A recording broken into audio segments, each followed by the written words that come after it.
This episode is brought to you by my friend Rebecca Walser, a financial expert who can help you protect your wealth. Book your free call with her team by going to friendofdinesh.com. That's friendofdinesh.com. Coming up, I'm going to examine the issue of police brutality by diving deeper into the Tyre Nichols case, and I'm also going to compare it to the brutality of the Capitol Police on January 6, 2021.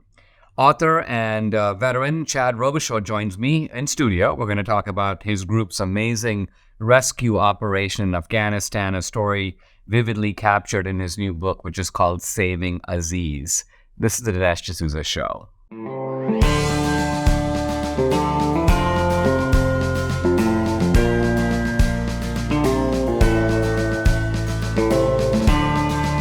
America needs this voice.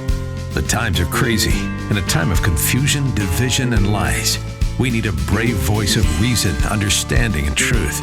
This is the Dinesh D'Souza Podcast.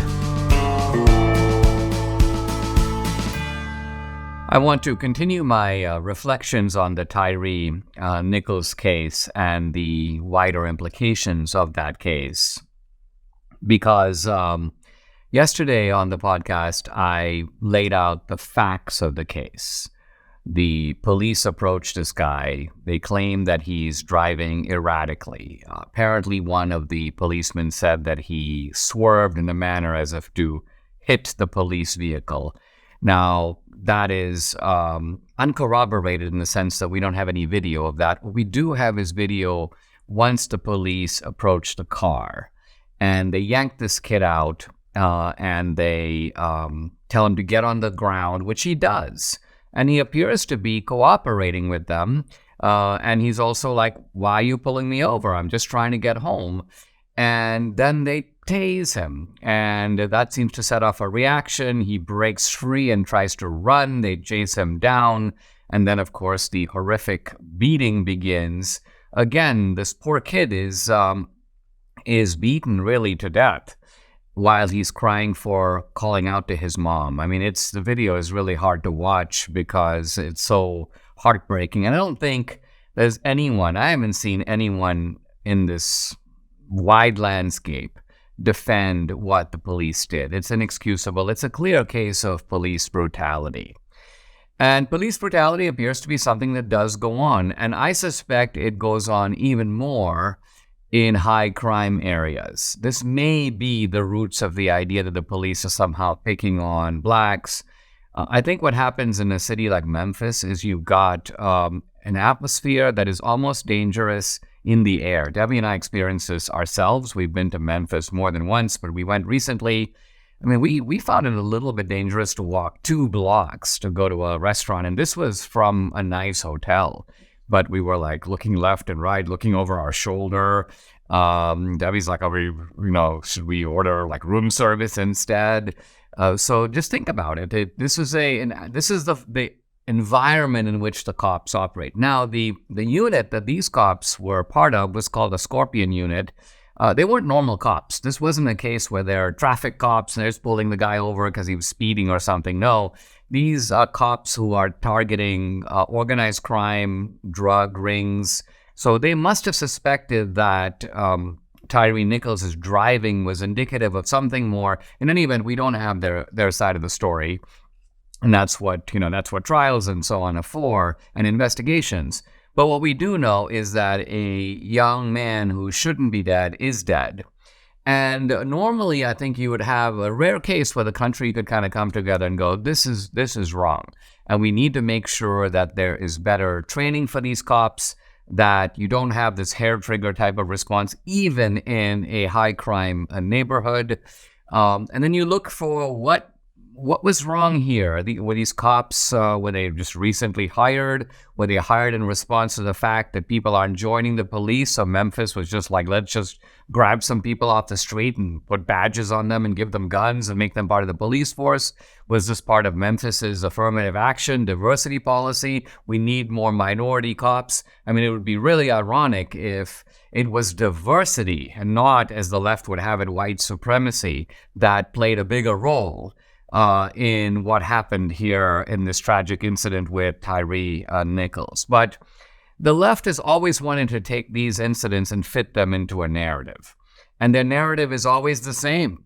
And that is essentially white supremacy did it. I mean, think of how weird that narrative is to impose on this case, because if you just look at the mugshots of all these guys when they were arrested, you basically got 5 guys who are all black.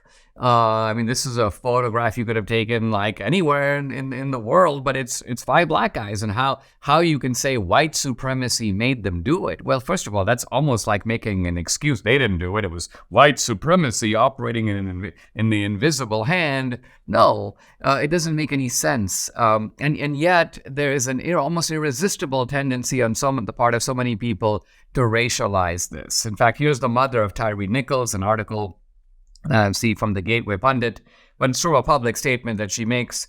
She goes, "I hate that it was 5 black men that did this." Now, at one level, I know what she means. What she's basically saying is that, look, in a situation where there are racial tensions already, shouldn't these black men have sort of been a little bit more careful to make sure that my son is a criminal and not a law-abiding guy who just basically got pulled over.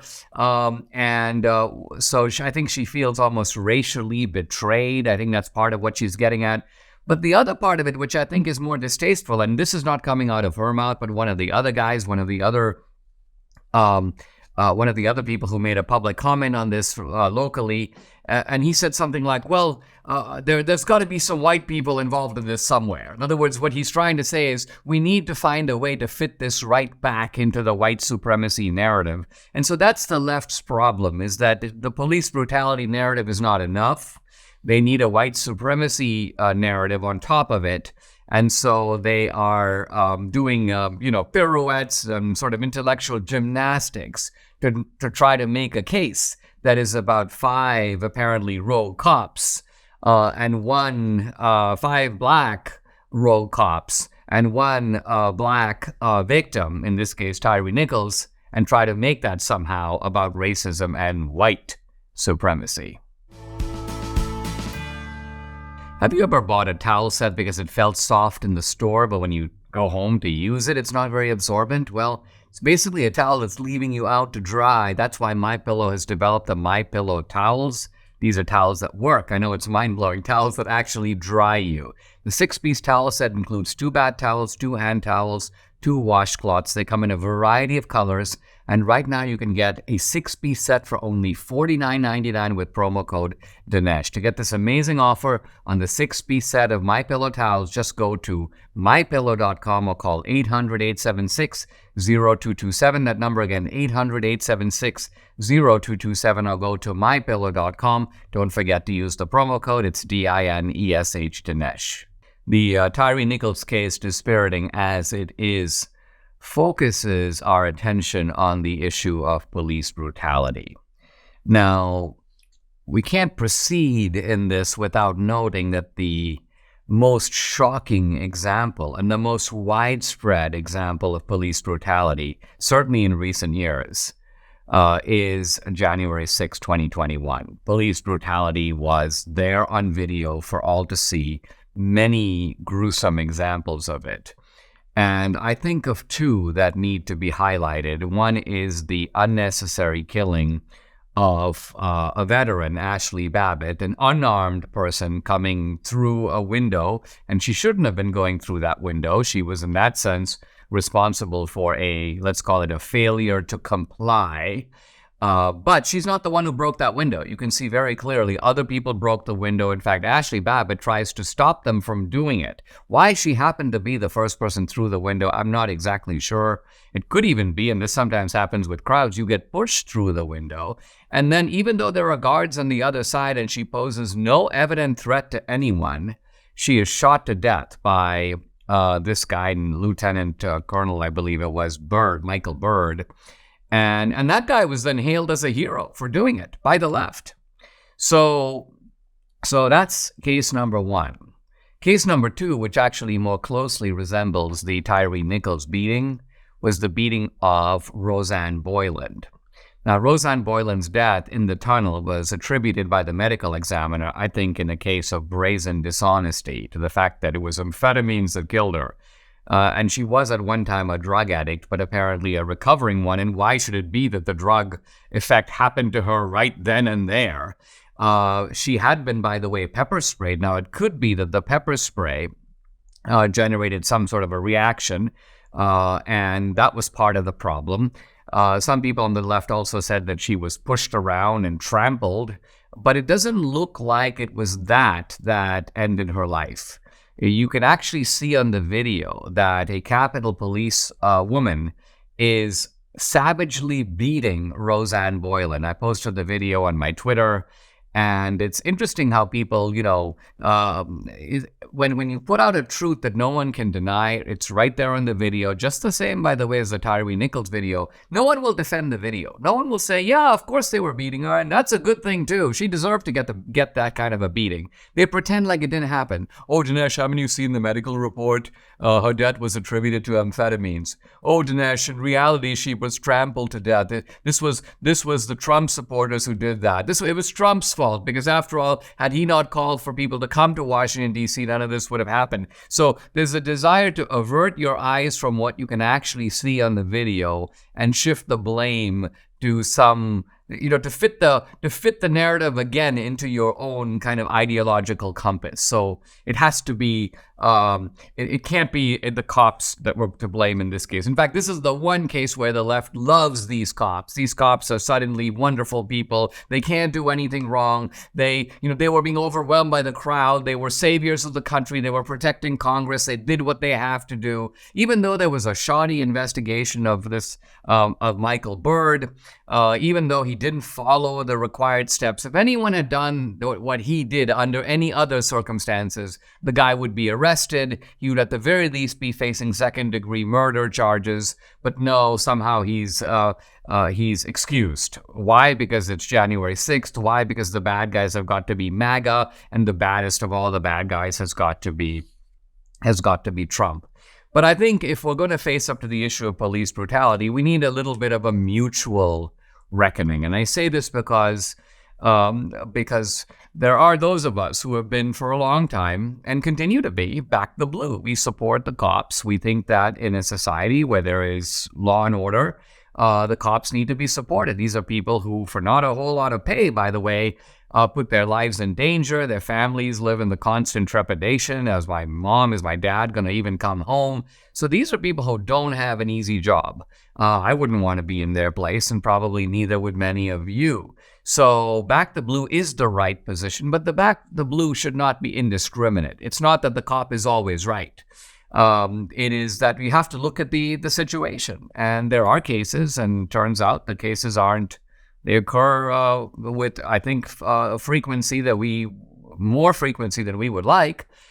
We see these examples of egregious miscarriages of justice, and we need to speak out. But conversely, on the side of the left, they've got to acknowledge that, you know what? Police brutality doesn't always have a racial coloration. You can't keep making something that's not racial into something racial. And second, there's police brutality that occurs against whites. In fact, very often that doesn't get any media coverage. I've posted a couple of videos on my Twitter feed of white guys just getting absolutely thrashed by the police. And look, just by what you can see, I realize we don't have the full context. We don't have all the facts of the situation. But from what you can see, what's going on is very unjust and unnecessary. It's excessive force. And so there's no excuse for it. And similarly, on January 6th, you can continue to believe that the cops were necessary, that they were doing a job, they were protecting Congress, and also that some of them got completely out of hand. Despite the United States blowing through the $31.4 trillion debt ceiling in January, the leftist White House still refuses to reduce spending. While our national leadership has buried their heads in the sand when it comes to fiscal responsibility, it's time to pull yours out. Now would be a great time to diversify into gold with Birch Gold. That's why I buy gold in times of high uncertainty and instability. I want something dependable. Birch Gold makes it easy for you to convert an IRA or 401k into an IRA in precious metals. Think about this: to dig our country out of this mountain of debt, every single taxpayer in America would have to write a check for $247,000, and it's only getting worse. Protect yourself with gold today by texting Dinesh to 989898 with an A+ rating with the Better Business Bureau. Thousands of happy customers, countless 5-star reviews. Birch Gold is who I trust to protect my future and yours. So get started. Text Dinesh to 989898 today. Guys, we have a really special guest on the podcast today. Chad Robichaux is a former Force Recon Marine, Department of Defense contractor. He's had 8 deployments in Afghanistan. He also founded the Mighty Oaks Foundation, which is a nonprofit that serves veterans. We're going to talk about a remarkable book that I've been reading with great interest. It's this one right here. It's called Saving Aziz. And it's about an evacuation of an American ally and a translator in Afghanistan, but it's part of a bigger story of evacuations that Chad has organized. Chad is also the co-founder of Save Our Allies, which is a nonprofit that has evacuated some 17,000 people. 17,000 people, wow, from Afghanistan, and is currently operating in Ukraine. So we have a riveting story to talk about with much broader implications for U.S. foreign policy. Chad, welcome. Great to have you. Great to have you on the show. Thanks so much for having me on. Absolutely. Let's begin by just talking a little bit about your story. You're a guy who's devoted your life to the military. You put your life in danger multiple times. In fact, we'll talk about how Aziz, your translator, saved your life on more than one occasion. What drew you to the military in the first place? Well, my family has about 84 years of service, going back World War II, Korea. My father was the first Marine in our family, served in Vietnam as an infantryman. And then I, of course, served as a Marine for 8 deployments to Afghanistan. And then both my sons served in the Marine Corps, one of them in Afghanistan as well, being in the same war as me. And so military service has been a big part of my family.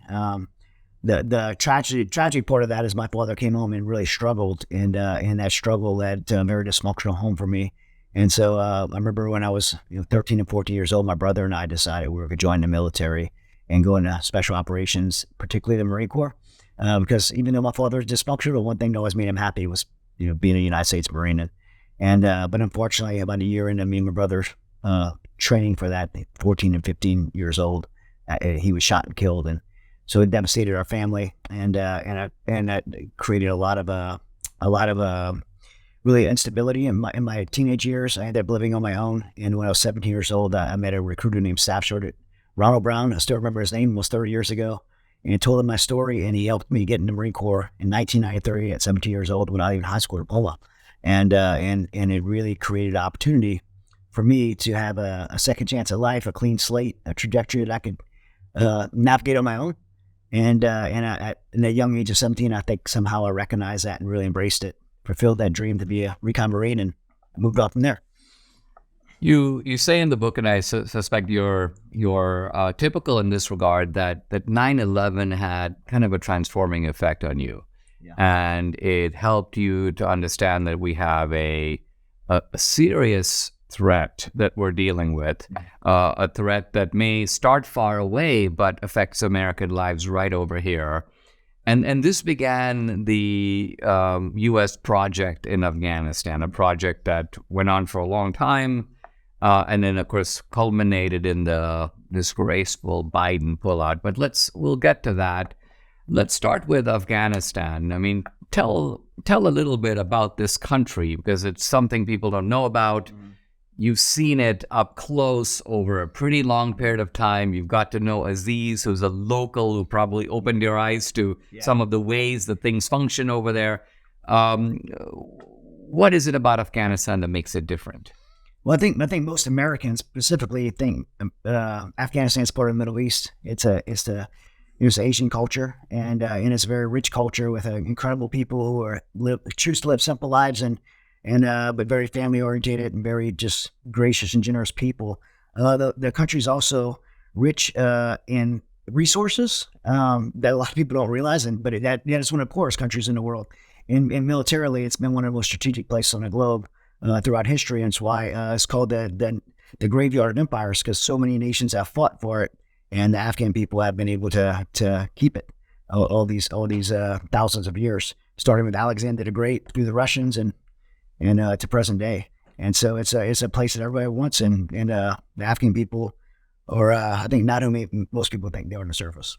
Seems like the modern story of Afghanistan really begins with the Soviet invasion in 1979, if I remember, then produces an Afghan resistance, the so-called Mujahideen, who are fighting against the Soviets. Your friend and translator, your interpreter, Aziz, his father fought with the Mujahideen. Yeah. And it seems like Aziz was raised in a household that was anti-Soviet and also anti-Taliban. Yeah, I mean, we as America participated in that war against the Russians by proxy, supporting the Mujahideen, building the Mujahideen, arming the Mujahideen.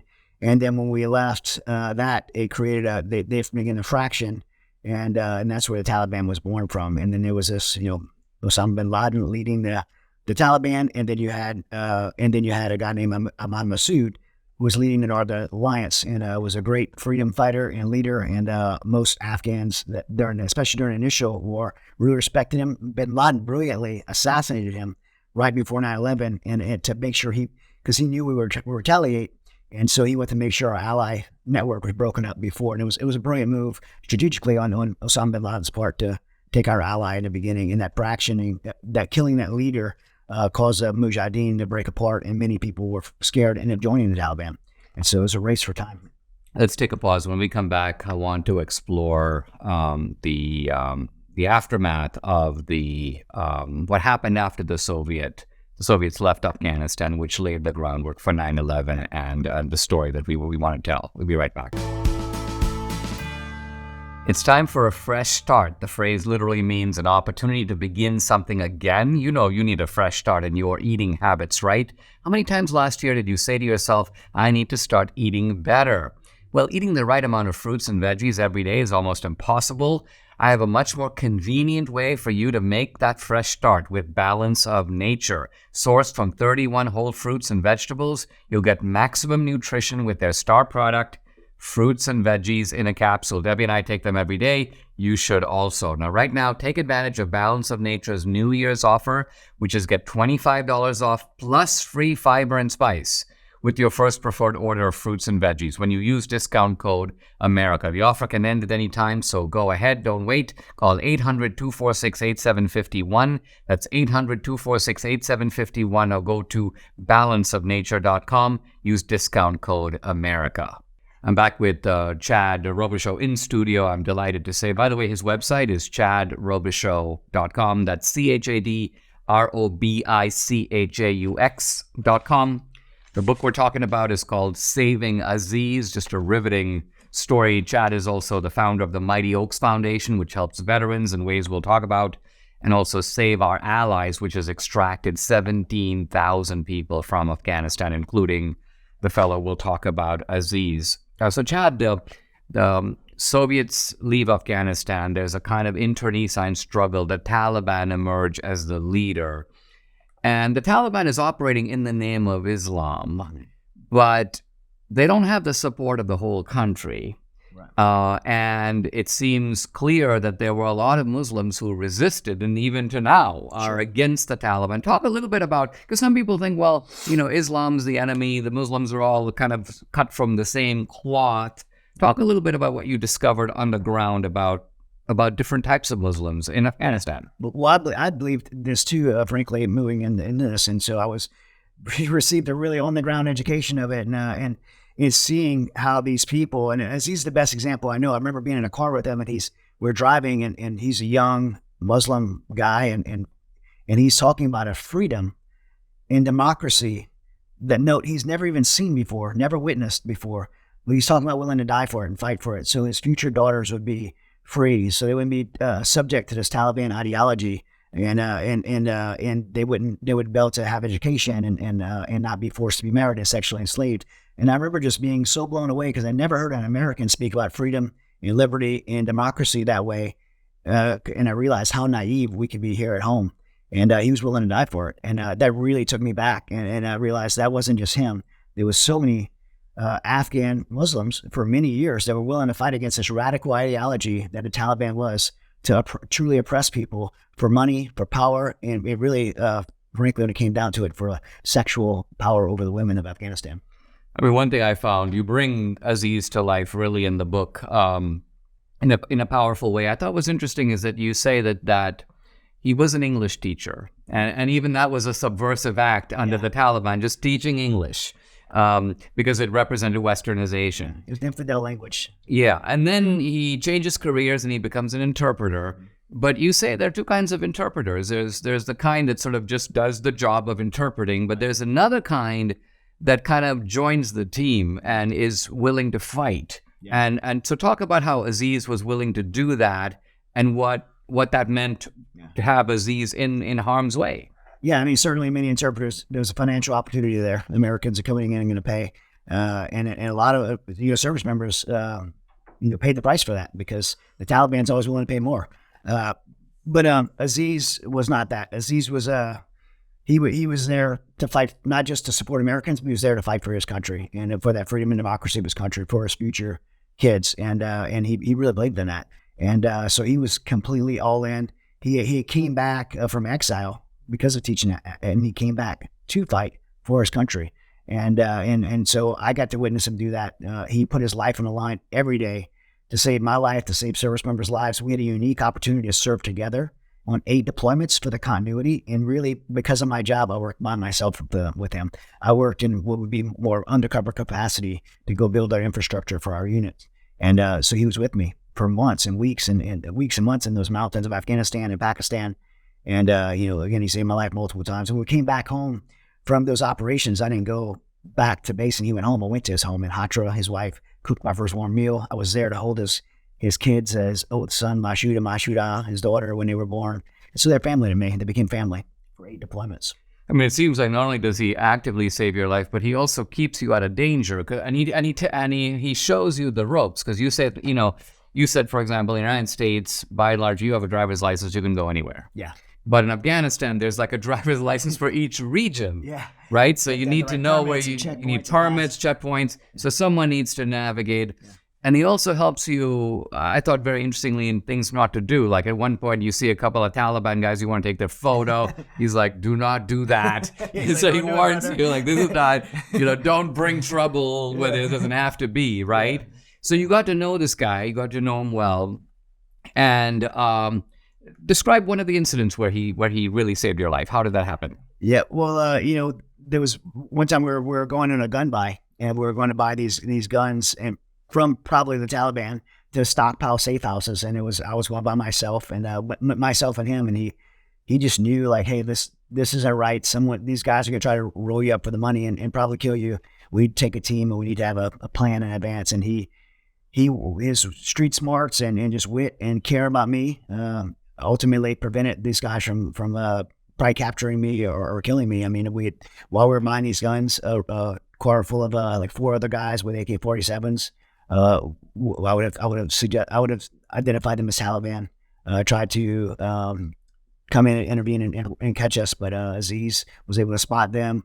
We ended up catching these guys, zip tying them up, taking their weapons away, and getting out of there. And he saved my life that day. But he probably saved my life every day. Like, don't eat that. Don't walk there. Don't talk to that person. If you talk right now, they're going to kill us. Like, every day he saved my life. And if I went around a corner or into a cave, he went first, even though I had more experience because he cared about me. When we come back, let's pick up the story of how finally you had a chance to save his life. We'll be right back. Debbie and I were having, the occasional joints pain that you get as you get older. We started taking Relief Factor a couple of years ago. The difference we've seen in our joints, nothing short of amazing. Aches and pains, gone.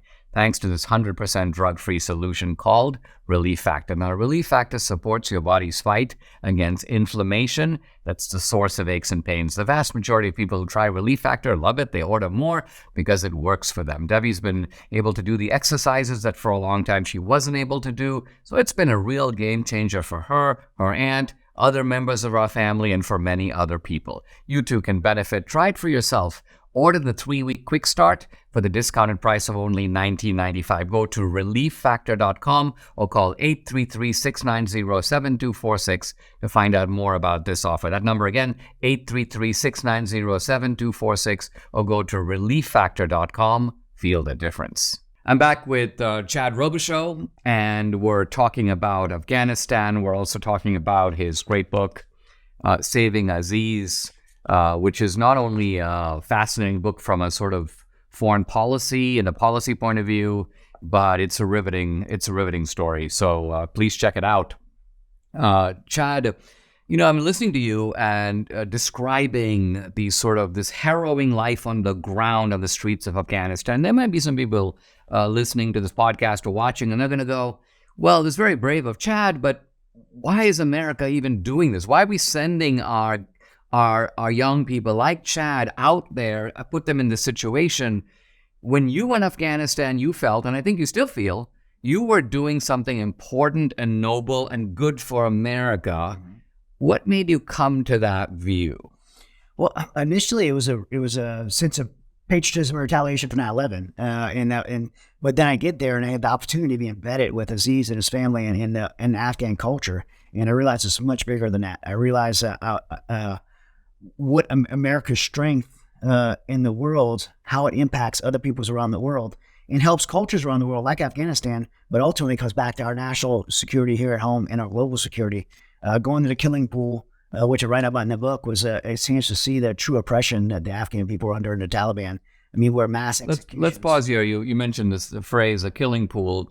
So there is in Afghanistan a kind of a hill, a mountain, and the Soviet Union evidently constructed an Olympic swimming pool. To talk about why they do that. Well, I mean, they're obviously very competitive. The Soviets are super proud in their athletics, and they wanted the place for their soldiers to be able to train for the Olympics and be able to train there in Afghanistan. In an elevated area. I mean, Kabul is a mile high, like Denver.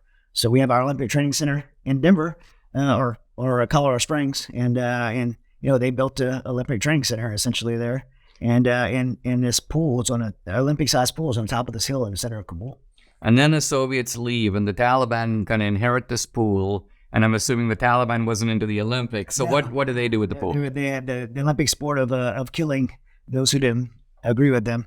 And there was Aziz took me and showed me. He wanted to show me what their country had been to. And unfortunately, this is the things that we see in the mainstream media news. And thankful voices like yours. But I mean, they had a noose from the top, knot where they and it's like a slip knot to literally decapitate people, and they throw people off as like women and children as garbage to the floor, in the bottom, in the deep end, and the shallow end, both ends. They were just riddled, thousands of bullet holes in there. And I remember taking my Leatherman and pulling out casings and realizing that this casing went through someone's body. I mean, it would be, I don't mean to compare this to like Dachau or something, but you're saying basically this was a killing chamber. It was a converted swimming pool that now becomes essentially a deposit for bodies and a place to get rid of people. Yeah. And this is what the Taliban represented. Now, under Reagan, the United States, as you mentioned, supported resistance fighters like the Mujahideen fighting in Soviet occupation. Of course, we did that in Nicaragua, elsewhere in the world. But in both Afghanistan and Iraq, we committed troops and we committed a sort of a U.S. presence there. Was that the right decision in those cases, and specifically Afghanistan? I say that because there are people who might go, okay, if someone else wants to fight for their freedom, we can help them. But it's a mistake for the United States to kind of go in there and commit in the way that we did. Look what happened. These wars dragged on so that at the end, I mean, you had both Trump and Biden. They might have had a different way of getting out, but they both wanted to get out. Yeah, and truthfully, I don't agree with either one of them in the way they negotiated with the Taliban. In fairness to my perspective of both, I don't believe either one of them should have, Trump or Biden should have spoken to Taliban the way they did negotiate this. The truth is, we went to Afghanistan with the right intentions, but there were 20 years and 4 presidents that did not make the right decisions along the way that kept us there in the wrong perspective. However, in 2018, I think President Trump turned a table on that when he did our original intent and took it to the Taliban, when he dropped that move, the mother of all bombs in 2018, that we shifted from a conventional kinetic war with the Taliban to a support and advisory role with the Afghan National Army and Afghan National Police, and the entire international community followed behind that and supported that effort. And so Bagram Air Force Base, which I believe is the most strategic place on the globe between Iraq, Iran, Russia, and China, it should never be forfeited by the international community, especially to our enemies, was a strategic location that was not in a conventional war. I believe we should have said the war's over. Now we're in a support and advisory role. We should publicly announce that, but we didn't. But because we didn't announce that, there was this pressure put on the American people that we have to get out of this 20-year war. We have to get out of this endless war, which is just not true and not consistent with how the United States strategically has been successful in previous wars. When you look at World War II, we still have 80,000 troops in Japan and 40,000 in Germany and 35,000 in South Korea in that 30th parallel. These things aren't me being a warmonger to suggest this. This is how we prevent future conflicts. The vacuum that we left in Afghanistan is why we're dealing with Ukraine right now, Russian Ukraine. And it's why we're on the threat of dealing with a war with China. And when we do go into a war with China, and pray to God that we don't, but if we do, we have given up our strategic position right next door to China. Let's take a pause. When we come back, more with Chad Robichaux. I'd like to invite you to be a subscriber, an annual subscriber to my Locals channel. This is a platform that is owned by the video platform called Rumble. I put up all kinds of exclusive content on Locals. I also do a weekly Q&A where you can interact with me directly, ask me questions. I respond to you personally. And this is also Dinesh Uncensored. The podcast itself, I try to take it to the water's edge, as I sometimes tell Debbie. But on the other hand, there are certain topics, if I talk about them, I'll be kicked off of YouTube, kicked off of Facebook. So there are certain things I can't say. Well, I do say them, and I say them on Locals. I've also put up a whole bunch of films on Locals that are available free if you are an annual subscriber. There's 2,000 Mules, a whole bunch of other terrific films that you should check out. More films going up, by the way, in 2023, both my films as well as films by other people. Subscriptions to my channel, $50 a year. That's about, less than $5 a month. With great exclusive content. So sign up at dinesh.locals.com. That's the website, dinesh.locals.com. I'd love to have you along for this great ride. I'm back with Chad Robichaux. He's the founder of the Mighty Oaks Foundation, also co-founded Save Our Allies, which has extracted thousands, in fact, 17,000 people from Afghanistan.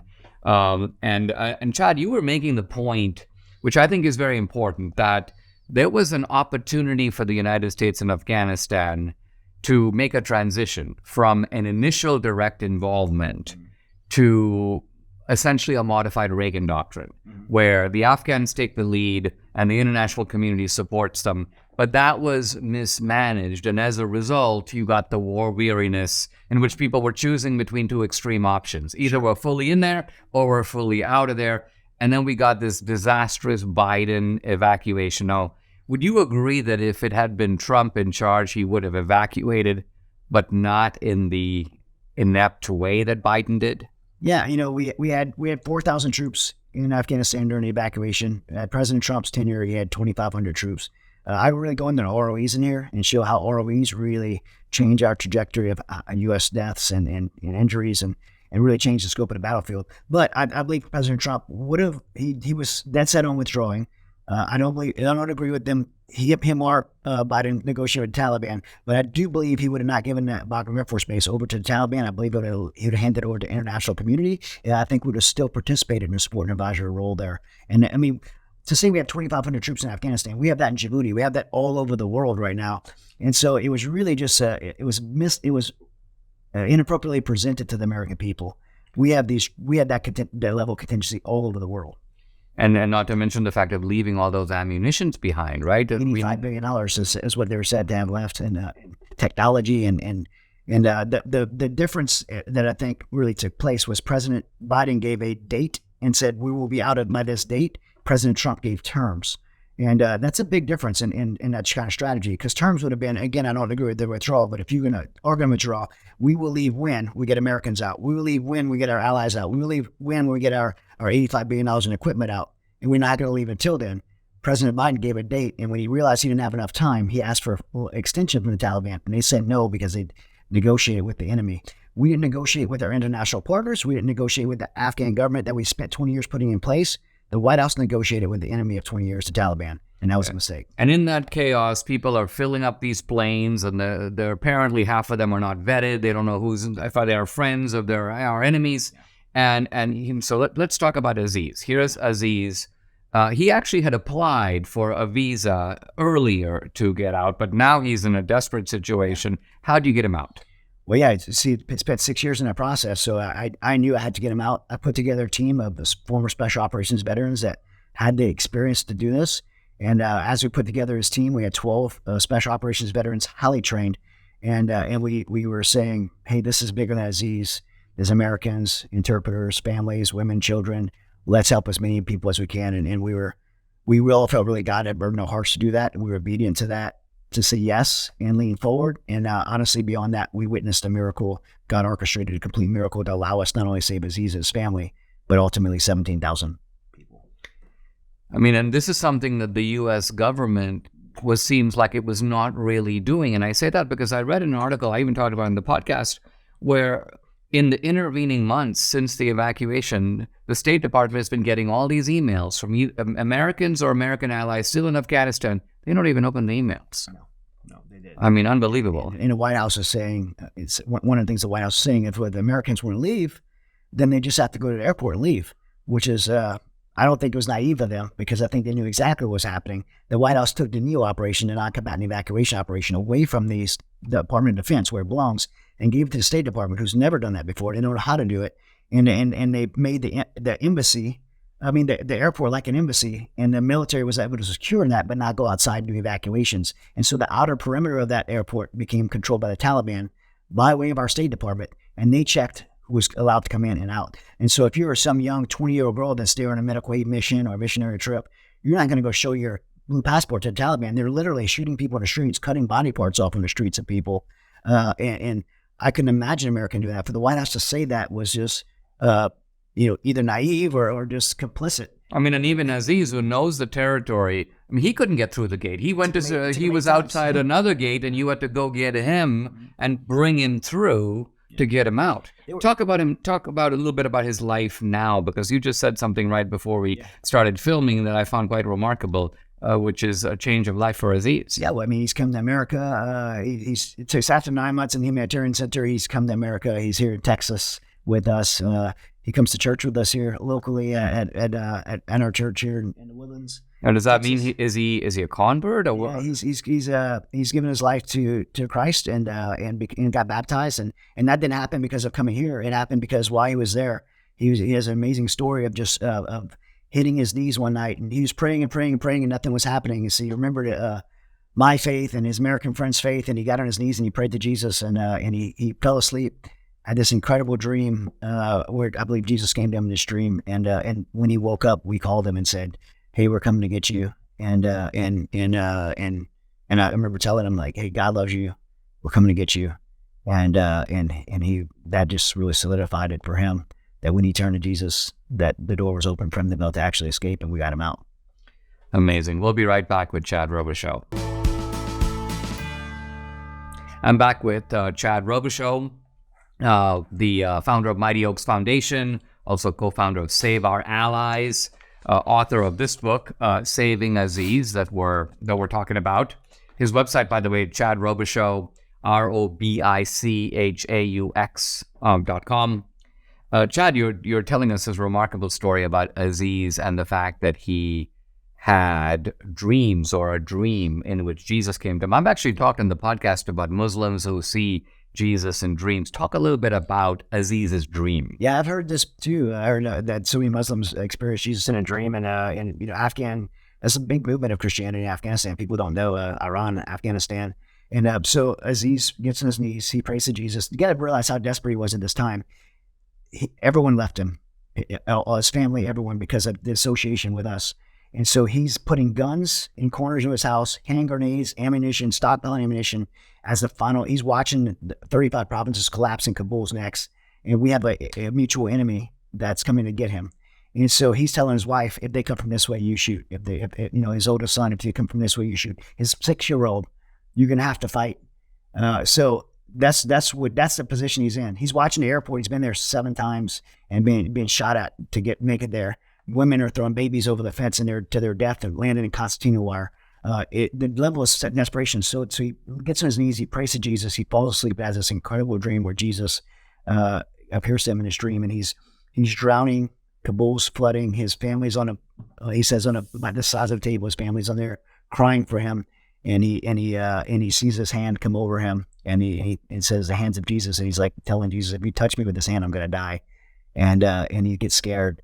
And then there's this big wall. He said there's this big wall over the water, and a ship burst through, and me and Dan Stenson were on the ship. He says I was twice as small in his dream.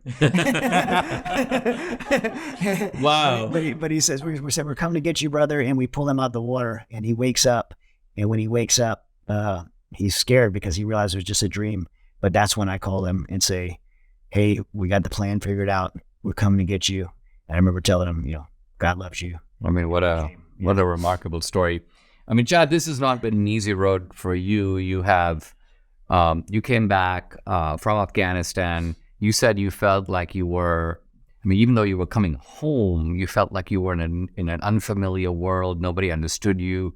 You had some serious PTSD. And talk a little bit about that and how that inspired you to create an organization, Mighty Oaks Foundation, to help veterans. When I came home, as you read in the story, me and Aziz buried 15 friends, and we went through a tremendous amount together. And I came home, I was diagnosed with PTSD. I dealt with severe panic attacks, like debilitating to where I thought I was going to die, anxiety, depression, and just a hopelessness, and nothing I tried worked. Not pills or counseling or anything like that. And I ended up at a point to where right here in the Woodlands, we separated, sold our home. So it breaks down your marriage. Yeah, we filed for divorce, and during that time, at 3 months separated, I attempted to take my life in 2010, and my wife intervened, and some amazing people came around me and led me to a restoration of my faith, and which brought me, that relationship with Christ, and the discipleship I got brought me to hope and healing, and ultimately, the restoration led me to a newfound purpose, and that purpose really manifested in me having a deep burden in my heart from God to pay it forward to others, and that was 12 years ago. In the last 12 years, I've been able to speak to over 500,000 active duty troops on spiritual resiliency at bases around the world, giving away about 350,000 copies of some of my books. And we have a recovery program that we have at 5 different ranches around the country. And we pay fully funded $5 million a year in programming. We do active duty service members, veterans, spouses, and first responders. We bring them to these camps and do a week-long intensive, and then followed on by a lifelong aftercare for them. And it's been an incredible program. We've taken those successes and been to Washington, D.C., where President Trump had appointed me the chairman of the White House's faith-based coalition to change policy and executive orders and on and even some bipartisan policy for faith-based veterans care. And then we have our international program where we bring these same programs to our partners around the world. I've been to Ukraine 10 times in the last, since February, since the invasion, and bringing our spiritual resiliency program to the front line. We've actually did a lot of rescues. Benjamin Hall, the Fox News reporter, I was one of the 6 men that went in to get Benjamin Hall and to do that. So we've been able to do a lot of stuff through Mighty Oaks. And the vets come to these ranches. It seems like it would be a lifeline for someone like that because they're able to see other people who are in the same situation. They're able to get direct counseling and psychological services, I take it, and then you have a follow-up with them. Yeah. And it's done on a period. What was unique about Mighty Oaks is not this is faith-based, but we're not clinical. And, there's great clinical programs out there, but we don't need to be another one. So we're a peer-to-peer mentoring program. So we disciple all of our guys that come through our program. About 28% of them sign up to pay it forward. And we disciple them through a leadership program so they can go back and pay us forward. And we have combat veterans that are also biblical counselors through American Association of Christian Counselors and ACBC, and can oversee that process. And so it's just this multi-layered process of discipleship to reach back and not just get well, but to reach back and pay it forward to the next guy. And that's how we've grown so much in the last 12 years, because we don't just help veterans, we empower them and put them back in positions to pay it forward. And it's just really taken a life of its own. It's been an incredible thing to watch God orchestrate it. We have such amazing supporters, and it started right here in New Orleans. That's where we started. Chad, just on a personal note, Debbie and I want to thank you for your service. And this is just a remarkable book. It's called Saving Aziz, so please check it out. You can follow Chad on Twitter at Chad Robo, R-O-B-O. Our website, Chad Robichaux, ROBICHAUX.com. The organizations to check out are Mighty Oaks Foundation and also Save Our Allies. Chad, a real pleasure. Delighted to have you. Thanks so much. Thanks for all you do as well. Appreciate it. Subscribe to the Dinesh D'Souza podcast on Apple, Google, and Spotify, or watch on Rumble, YouTube, and SalemNow.com.